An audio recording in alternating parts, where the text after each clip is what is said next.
Welcome to the Politics and Public Finance Podcast, in-depth conversations that bring unique insights into the nexus between how governments manage our finances and the work of elected representative bodies such as parliaments. You're listening to Politics and Public Finance Podcast with Geoff Dubrow. Welcome to Politics and Public Finance. I'm Geoff Dubrow.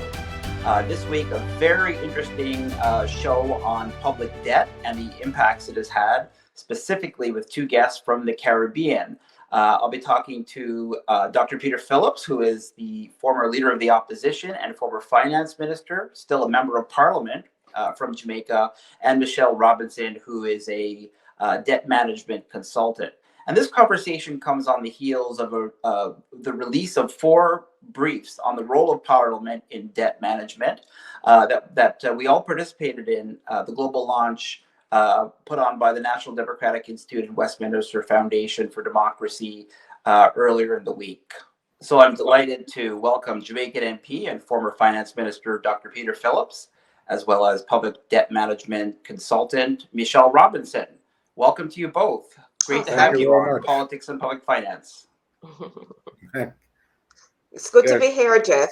Thank you. Great to have you both. Michele, I'm going to start with you. How bad is the global debt situation? We are in global debt is at unprecedentedly high levels. It's been the highest in more than 50 decades. So how bad is the global debt situation? I would say that we are in the most challenging times that we've found for the past 50 years. At the end of 2020, this is just after the start of the COVID pandemic, public debt globally reached 99% of GDP, which is the largest increase in GDP to that level, which is unprecedented. And it has only fallen marginally to 97% in 2021. It's worrying because debt has increased across regions, across countries with different income status. So you have advanced economies having unprecedentedly high levels of debt, as well as emerging and developing countries. So it is particularly worrisome, and it's, in a sense, the perfect storm that has been created. We have had COVID, we now have conflict, and underlying all of that has been the need to adapt to climate change. So all of these are contributing. And what about the situation in the Caribbean specifically? Tell us about that. In the Caribbean, it is particularly noticeable, the increase in debt, Geoff. And in fact, the Caribbean has increased above the averages across emerging market economies, across, if you look at the averages of small state economies, the Caribbean exceeds all those averages. So let me give you some figures. Just before COVID, the Caribbean had debt to GDP on average of 75%. And this was around the average for about the past 8 to 10 years, you know, sort of averaging between 74 and 76%. So at 2019, it was at 75%. And in 2020, it was at 95%. It was a 30% increase, Geoff, in Caribbean debt to GDP. And at the end, serious. And at the end of 2021, it was 97% of 2021. If I can just add some more data, just to give you an idea of how severe it is. If I look at the English-speaking countries, and I include Suriname as well, which is part of what we call the Caribbean community, 13 Caribbean countries. 6 of those 13 countries had debt to GDP of over 100% in 2020. And in 2021, it had increased to 7 countries. So more than half of the countries in the Caribbean had debt to GDP of over 100%, and 2 countries had debt to GDP of over 130%. And this compares to only 1 country having debt to GDP of over 100% in 2019. So you can see the impact of COVID on the debt, particularly because so many of our Caribbean countries are tourism-dependent countries. And let me just give you one last point to put it into perspective. The Caribbean average was 3 times that of the Pacific average in terms of debt to GDP. Wow. And so that's interesting, Michele, because you've got small island states in the Pacific as well. And what you're yes, saying is that the situation is much more intense in the much more Caribbean. intense in the Caribbean. And if you compare the Caribbean to all small states, which I compare the average, it's 50% above the average for all small states. And it's 30% above the average for all developing and emerging market economies. So it's particularly challenging in the Caribbean. Thanks, Michele. Let's bring Dr. Phillips in here. Dr. Phillips, you were finance minister in 2013 when Jamaica had to go to the IMF for a bailout to get its finances in order. We've spoken many times about the pain that your country went through during its austerity. What's improved since then, and what remains to be done? And how has Jamaica been affected in terms of its debt levels and its moving beyond the IMF bailout as a result of COVID-19? Well, I think the most important thing about the Jamaican experience between 2013 and now is that we have had a sustained commitment spanning different political administrations to reduce the level of public debt.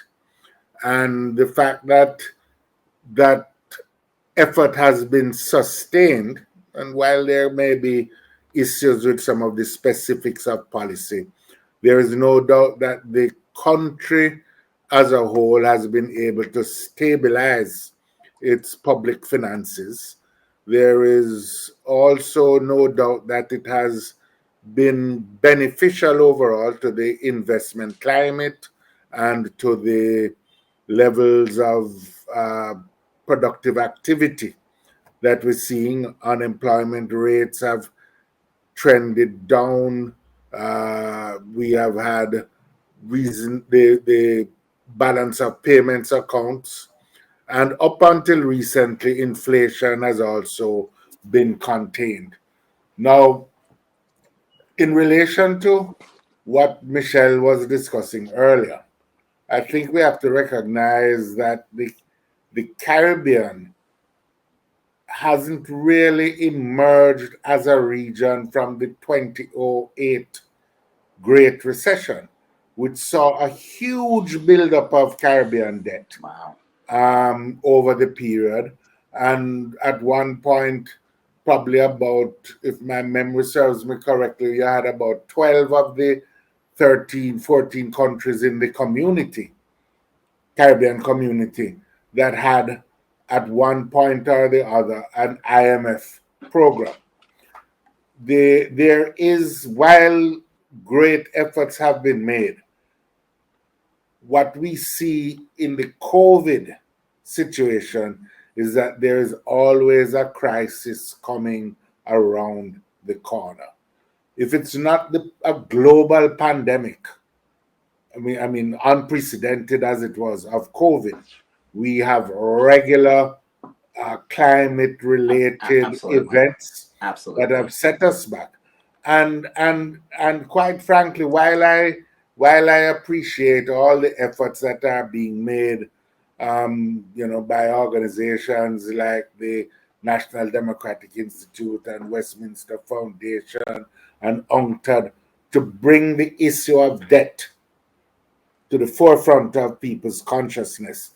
The fact is that, especially for the lower middle income countries and the small island developing states, there needs to be something more than just goodwill coming from the international community. There needs to be some initiative that recognizes the levels of vulnerability and the fact that we won't return to any significant levels of growth needed to address the social deficits in the various states unless there is a global response at the level of World Bank and IMF and the other institutions. I almost feel like I need to pause the podcast, go back and rethink everything, because what you've just said essentially is that we have seen compounding crises, not only the 2008 global financial crisis, but also the climate disasters that took place in 2016, 2017 in the region, where the international community was very much supporting the Caribbean in trying to retool its public financial management systems around supporting disaster resilience. Then you have COVID-19. Now you've got the war in Ukraine. Michele, what do you think about Dr. Phillips' comments about a rethink of the entire approach? And I agree with him entirely. The Caribbean has been in a difficult debt situation for decades now. The fact of the matter is that you're dealing with small, open, vulnerable economies that are just susceptible to economic shocks of all sorts. If it's not the financial crisis, it's the COVID, as he said, and there are just various sources of natural disasters that are occurring. And what we're really doing so far, I think, is just tinkering at the periphery. And what needs to happen is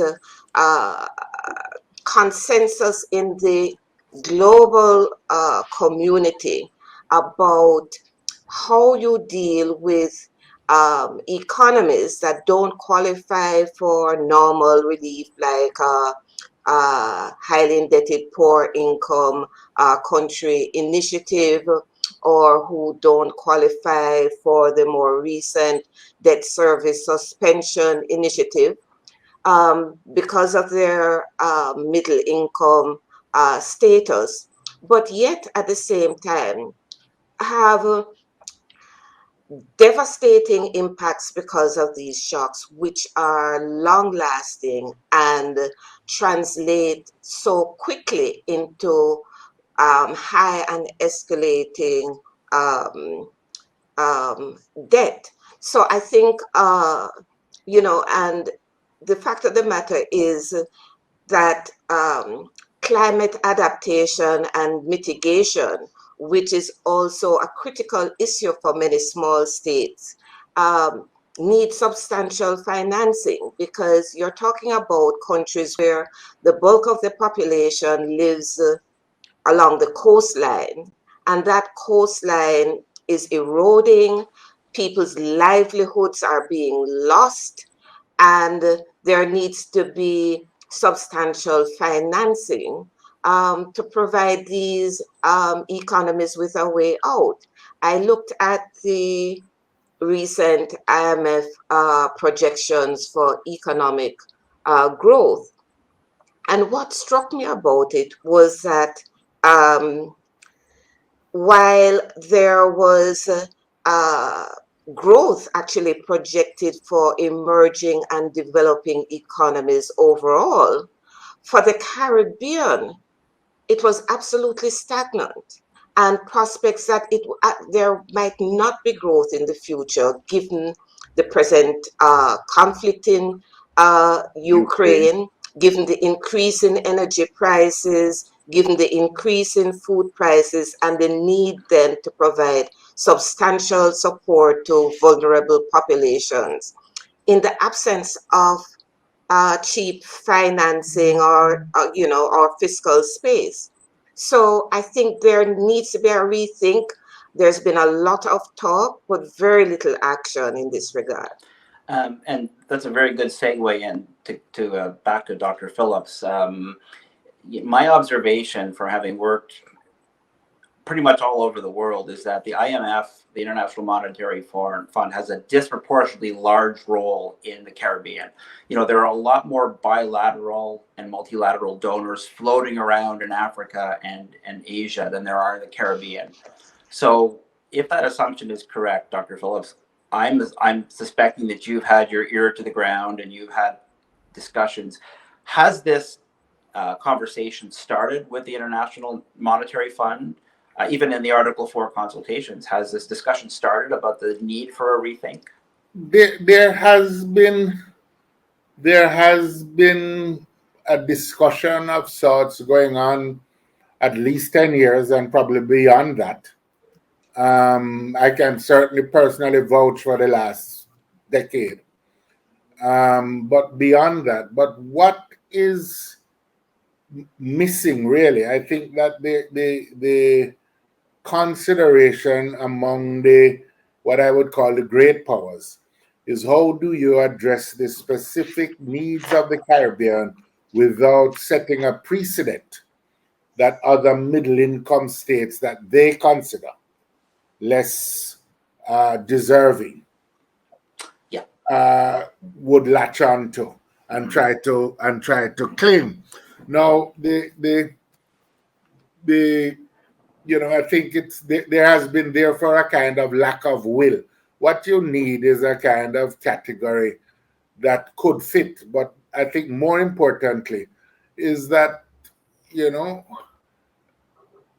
without trying to be unkind or exceptionally difficult, I think what we really need is people who, we have seen this will exercised when the great powers consider that there's some vital geostrategic interest at stake or some fundamental political interest of theirs at stake. I believe you're referring to Ukraine, if I'm not mistaken, but you're exercising your usual diplomatic skills. Well, I mean, we could name more than Ukraine, but Ukraine is an apt example.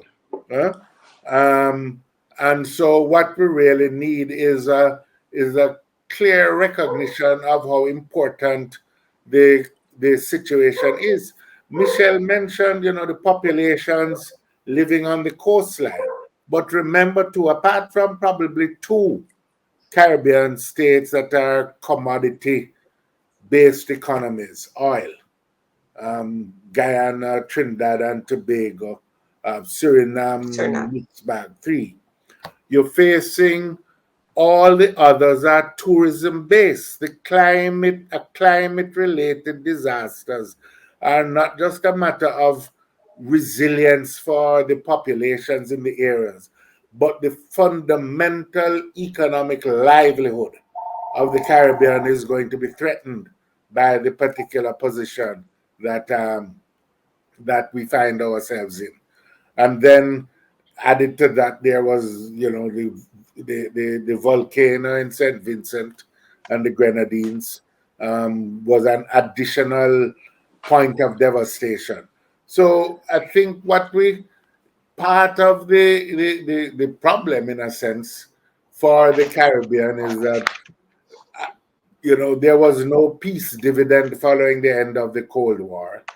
There was and it receded from strategic importance to the great power competition, and there is therefore no kind of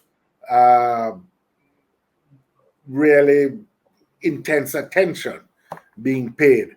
What would then be called for, and I think we have to find a way, some sort of long-term diplomatic initiative among the middle-income countries generally, and the countries of the South, that, as we used to term them in other dialogues, to mobilize this level of interest and say that, it is of importance. And maybe we have to look at ways to latch onto it. Migration is a key issue of concern now in the world. Usually, people wait until it's a crisis across the Mediterranean from Africa, and a crisis coming through Mexico to North America, to the United States.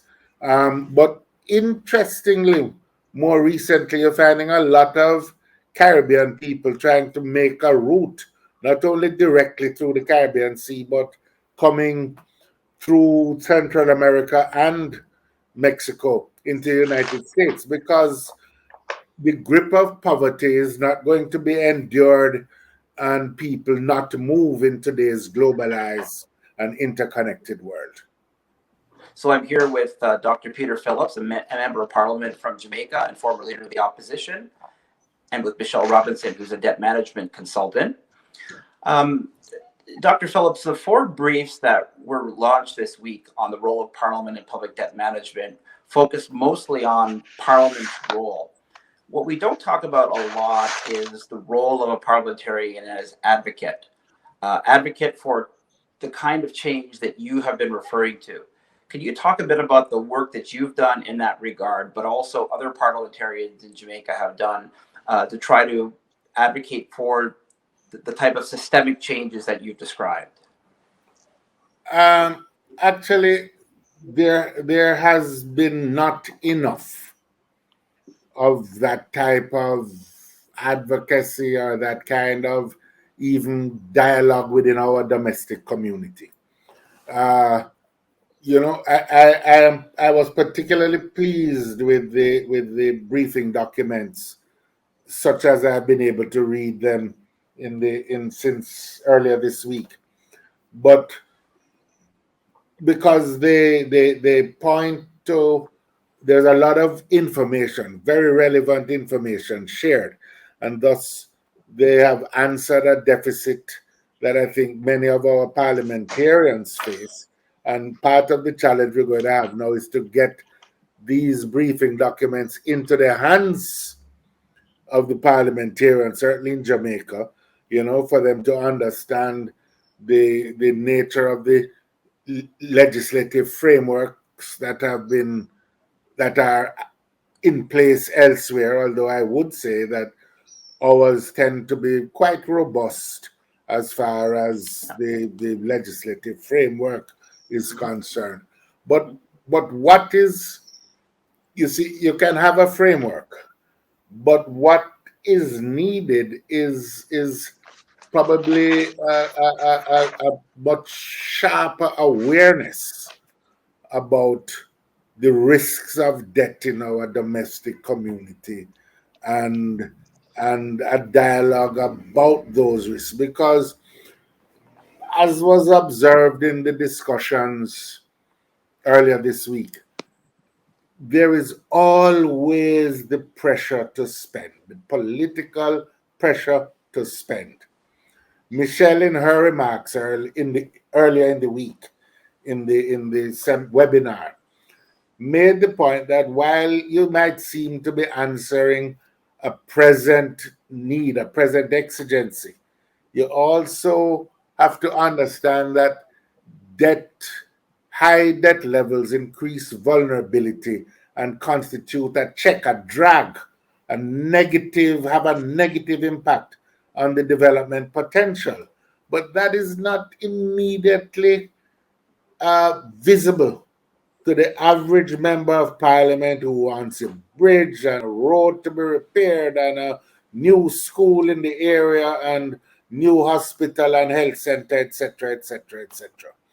And so that the recognition of the need to contain and delay and to restrain yourself for a better tomorrow, which interestingly many families understand about containing expenditure today so I can pay the school fees and the university fees tomorrow. But people don't grasp it as readily in terms of a national debate. So I think that we need to engage beyond the parliament, quite frankly. The financial community understands it. They have an interest in protecting their own debt exposure, the banks and the others who have lent money to highly indebted states. They understand it. A measure of the what you might call the informed elements of the productive community, industrial producers, etc., understand some of it. We need to find ways of extending this understanding to other stakeholders within the general community, because parliamentarians respond to public opinion, quote unquote. And on that, let me just interrupt for a second, Michele. Let's talk about this exact same question with respect to civil society as one of those key actors in the region that potentially can have an impact. But let me preface that by saying, again, my observation, having worked in other parts of the world as well, is that perhaps with the exception of Jamaica, civil society organizations in the Caribbean are less prevalent than you would see elsewhere. What role do you think they can play? I think that they can play an important role in actually holding governments to account. I don't think that I have found going around the Caribbean, except perhaps some years ago when debt was particularly politicized in a particular country, that civil societies have been particularly active in this regard. And, if I can just go back to the panel discussion that we had earlier in the week, because we actually didn't have time to discuss something that I think is really important and sort of on the other side of the coin.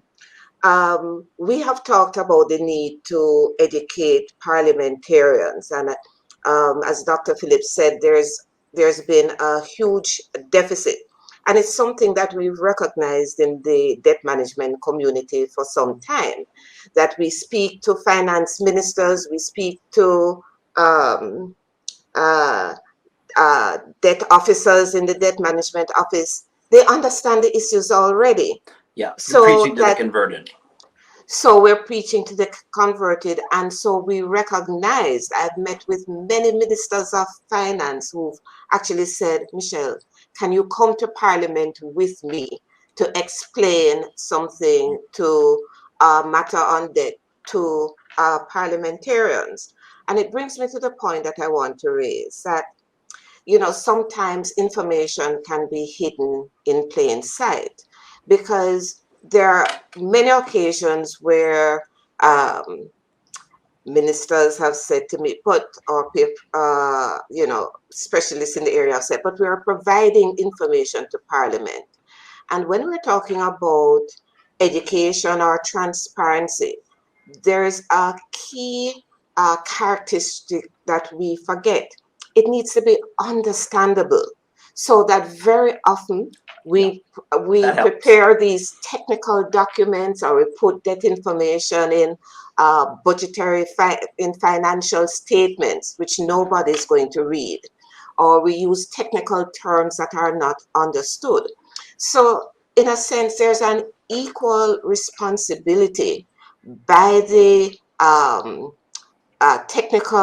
technicians, the debt managers, to provide information, to write briefings such as the one that you prepared, Geoff, for WFD, in ways that are understandable for people who are not in debt management. And this is something that actually in the past year or two, has been increasingly recognized. So, when we talk about, for example, debt transparency, we're not only talking about, timely, accurate, and reliable information, but we're also talking about accessible information, so that information is accessible to the public and it is understandable, that it's written lucidly, it's written simply, so that anyone, whether the public or parliamentarians, can understand and can provide the necessary oversight. Absolutely, and I want to just provide an observation, which is that having traveled recently to a country, and I won't name the country just to be fair, but I think it's quite clear to me that the parliaments that have weak oversight mechanisms to begin with and are not involved throughout the budget process are obviously going to be woefully underprepared to deal with a debt crisis and to deal with exerting any kind of oversight role during the debt crisis. And I think that's part of the problem. I think we've talked about the fact that that many Caribbean parliaments, perhaps with the exception of the big three, Jamaica, Trinidad and Tobago, and Guyana, are woefully unprepared. I know there's been some changes in Grenada and Bahamas, but woefully unprepared to address any type of oversight role, both ex ante or ex post. And that seems to be structural. It doesn't seem to be something that's going to change in the near future. Dr. Phillips, any reaction to that? Yes, I think that there needs to be, I mean, just to reinforce the point made, that we have to reach out to civil society. We need to ensure that the parliamentarians begin to understand, and this, as Michele is implying, means more than just presenting the document.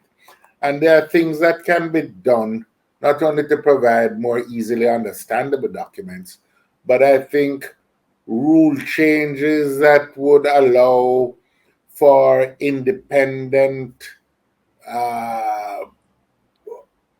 auditing, so to speak, of debt management strategies, and to have those not just audited and a document presented, but to probably require the invigilating authority to make a specific presentation to the relevant committees of the parliament that could do it. I think training programs, if not for the entire parliament, at least for those on a public accounts committee, that is the appropriate body, or in our case in Jamaica, we have a public appropriations and administration committee, which is required by law to do it. But these things can easily become formalistic rather than substantive if we don't have people going, because people understanding the rules, because I think the more you're relying on just the goodwill of ministers of finance, is the more you are at risk, the more vulnerable you are, because ultimately,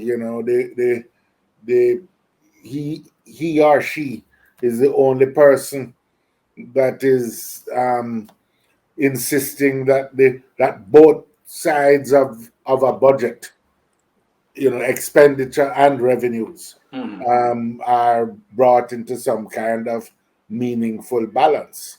And I think there's one other key constituency, a number of others, but we shouldn't neglect the role of an understanding set of media personnel who understand the issues and don't just see it in the sensational or political guise, but who understand what is at risk for the community. And so again, I think parliaments probably have a responsibility to brief more than just themselves, but to help to educate the wider community in some sort of way. And I'll try to be my respectful, provocative self as we get ready to wrap this up by saying that when approaching the international community and asking for this special consideration that we talked about, there could be some pushback about some of the structural issues that have really pervaded the Caribbean for a long time. The lack of independence of supreme audit institutions is one of the issues that you mentioned. The lack of a strong media culture, the lack of robust parliamentary bodies that are actually conducting oversight. Maybe we can just ask for some concluding thoughts on that. Michele, I'll start with you. I think that there really does need to be significant reforms. And my hope would be that the reforms would be driven from within, from the recognition within countries that there is a need for this reform, instead of being catalyzed very often because of a debt management crisis. I mean, I have seen reforms of that sort and the strengthening of institutions take place only when there's a crisis, and often externally driven by international institutions. But yes, a number of things need to happen hand in hand. You need to have the institutional strengthening. You need to have informed public. You have to have an informed media. You have to have robust interrogation by civil society, by parliament, by the general public. And this, I think, has to come from a recognition and a consensus nationally that development really requires a bringing down of the debt, of having macroeconomic stability, fiscal stability, and so that we need to have a consensus around that, and therefore agreement that in order to effect that, we need to push through with those reforms. And I'll add just finally that it also just needs to be framed within a robust legal framework that sort of ensures that it binds governments to that process. Dr. Phillips, can I just ask you for a brief concluding remarks on that?